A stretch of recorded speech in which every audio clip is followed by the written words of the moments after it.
கிறிஸ்துவுக்குள் அன்பானவர்களே, ஆண்டவரும் இரட்சகருமான கிறிஸ்து இயேசுவின் விலையேறப்பெற்ற நாமத்தில் நான் உங்களை வாழ்த்துகிறேன். இன்றைய அனுதின உணவில் கர்த்தர் நமக்கு கொடுக்கிற வார்த்தை ஆபகுக் 2ஆம் அதிகாரம் 3வது வசனம். குறித்த காலத்துக்கு தரிசனம் இன்னும் வைக்கப்பட்டிருக்கிறது, முடிவிலே அது விளங்கும். குறித்த காலத்திற்கு தரிசனம் இன்னும் வைக்கப்பட்டிருக்கிறது, முடிவிலே அது விளங்கும். அது பொய் சொல்லாது. அது தாமதித்தாலும் அதுக்கு காத்திரு, அது நிச்சயம் வரும், அது தாமதிப்பது இல்லை. அன்பானவர்களே, குறித்த காலத்திற்கென்று தரிசனம் வைக்கப்பட்டிருக்கிறது, அது பொய் சொல்லாது. அது தாமதித்தாலும் நீங்கள் என்ன பண்ணாதீங்க, கவலைப்படாதீங்க, காத்திருங்க. கண்டிப்பாக என்ன பண்ணும், அது நிச்சயமாய் வரும், அது தாமதிப்பது. அன்பானவர்களே, நம்முடைய வாழ்க்கையில் குறித்த காலத்தில் என்னென்ன செய்யணும், எது எது நடக்கணும்னு கர்த்தர் குறித்து வச்சுருப்பார். ஒரு விஷயத்தை நல்லா புரிஞ்சுக்குங்க. வேதம் என்பது நம்முடைய வாழ்க்கையை செவ்வைப்படுத்துகிற ஒரு விஷயம். வேத வசனங்கள் என்பது நம்முடைய வாழ்க்கையை சரியான பாதையில் போகும்படியாக செய்யக்கூடிய ஒரு நல் ஆலோசனையின் வார்த்தைகள் தான். நல்லா புரிஞ்சுக்குங்க. இதை நம்முடைய முன்னோர்கள், நம்முடைய பெரியவங்க, இவங்கெல்லாம் எப்படி சொன்னாங்க அப்படின்னா, அவர்கள் அனுபவத்தில் சொன்னாங்க.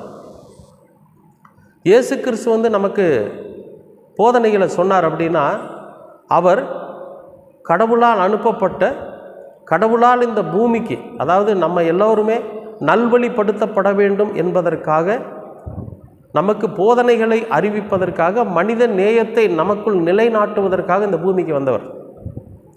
அவர் மாய்மாலம் செய்யவோ மந்திரம் பண்ணவோ வரல.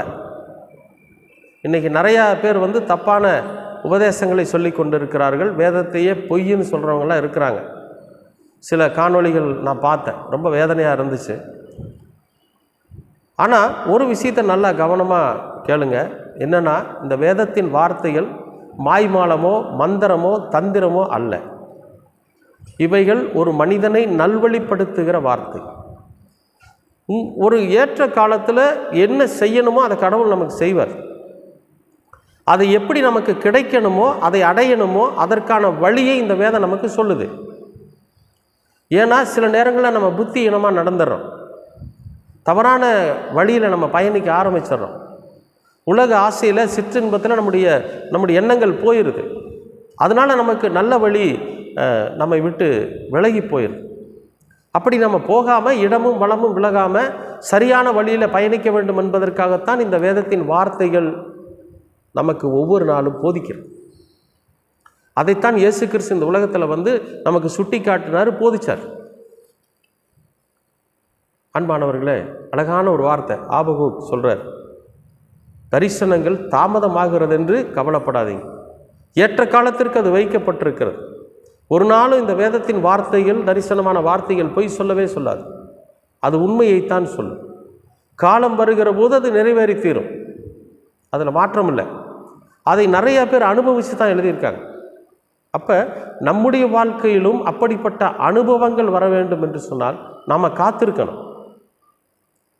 எத்தனை வருஷத்துக்குங்க காத்திருக்கிறது? இன்னும் காலம் முழுசும் காத்துக்கிட்டே இருக்கிறதா? அப்படின்னா சும்மா உட்காந்துக்கிட்டு வீட்டில் ஜெபம் பண்ணிக்கிட்டு பாட்டு பாடிட்டு இருக்கிறது அல்ல காத்திருக்கிறதுங்கிறது. ஒருவன் காலையில் வேலைக்கு போய் சாயந்தரம் வரைக்கும் வேலை செஞ்சுட்டு சாயந்தரம் எஜமானுக்காக காத்திருக்கிறான், தன் கூலிக்காக காத்திருக்கிறான். பார்த்தீங்களா? அவனுடைய கூலி கண்டிப்பாக அவனுக்கு கிடைக்கும். ஏன்னா அதற்காக அவன் உழைத்திருக்கிறான்.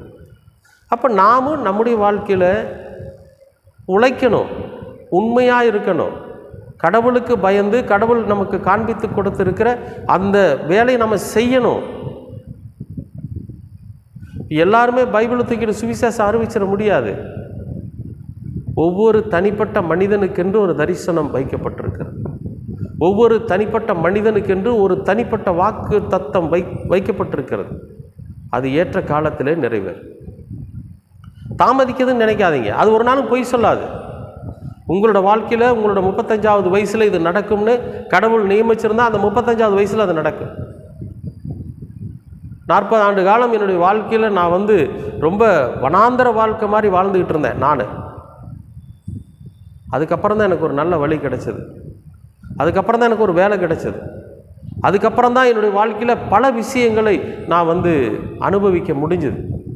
ஆனால் இந்த 40 ஆண்டு காலம் வரைக்கும் நான் கடவுளை தூஷிக்கவோ, கடவுளை நான் கேவலமாக பேசவோ, அவமானப்படுத்தவோ இல்லை. எனக்கு தெரிஞ்ச வார்த்தைகளை சொல்லி நான் ஜெபம் பண்ணது உண்டு. எனக்கு தெரிந்த வசனங்களை சொல்லி நான் சுவிசேஷம் அறிவித்தது உண்டு. ஆனாலும் உழைப்புங்கிற விஷயத்தில் நான் சோர்ந்து போகவே மாட்டேன். வேலை செஞ்சுக்கிட்டே இருப்பேன், வேலையை தேடுவேன், வேலை செய்வேன், அதுக்கான கூலி அன்னைக்கு கிடைக்கும், அதை விட ஒரு நல்ல மேன்மையான வேலையை தேடுவேன்.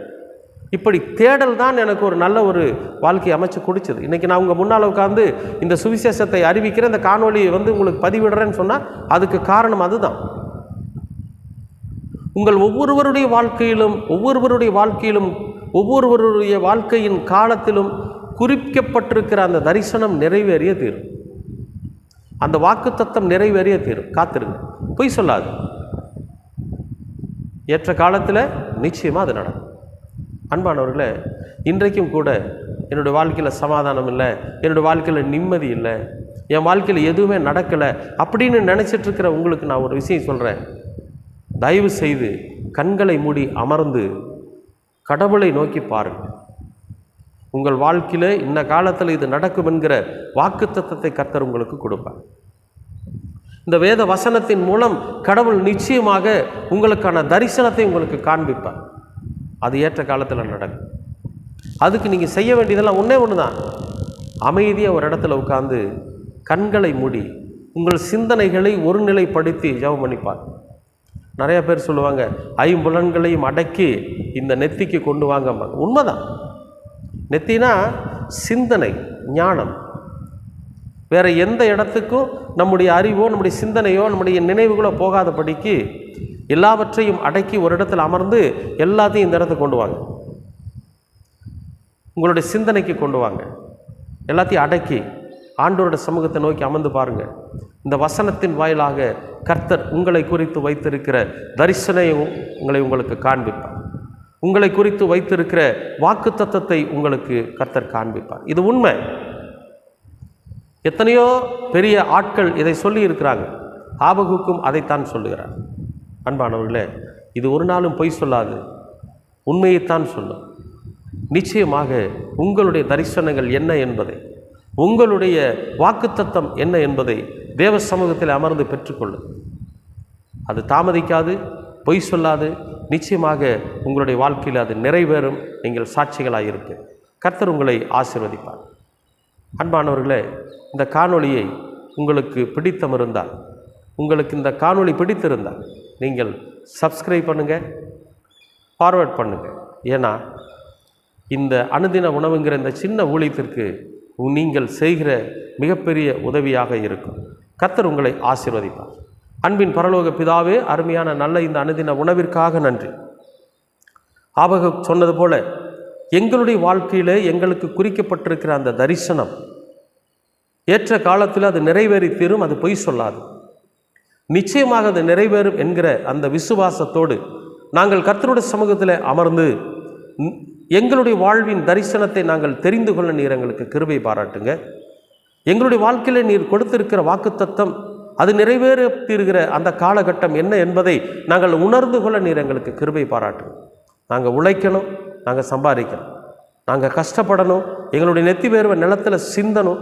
நாங்கள் உண்மையாய் உழைச்சு எங்களுடைய வாழ்க்கையில் முன்னேற்றத்தின் பாதையில் நாங்கள் பயணிக்கணும்.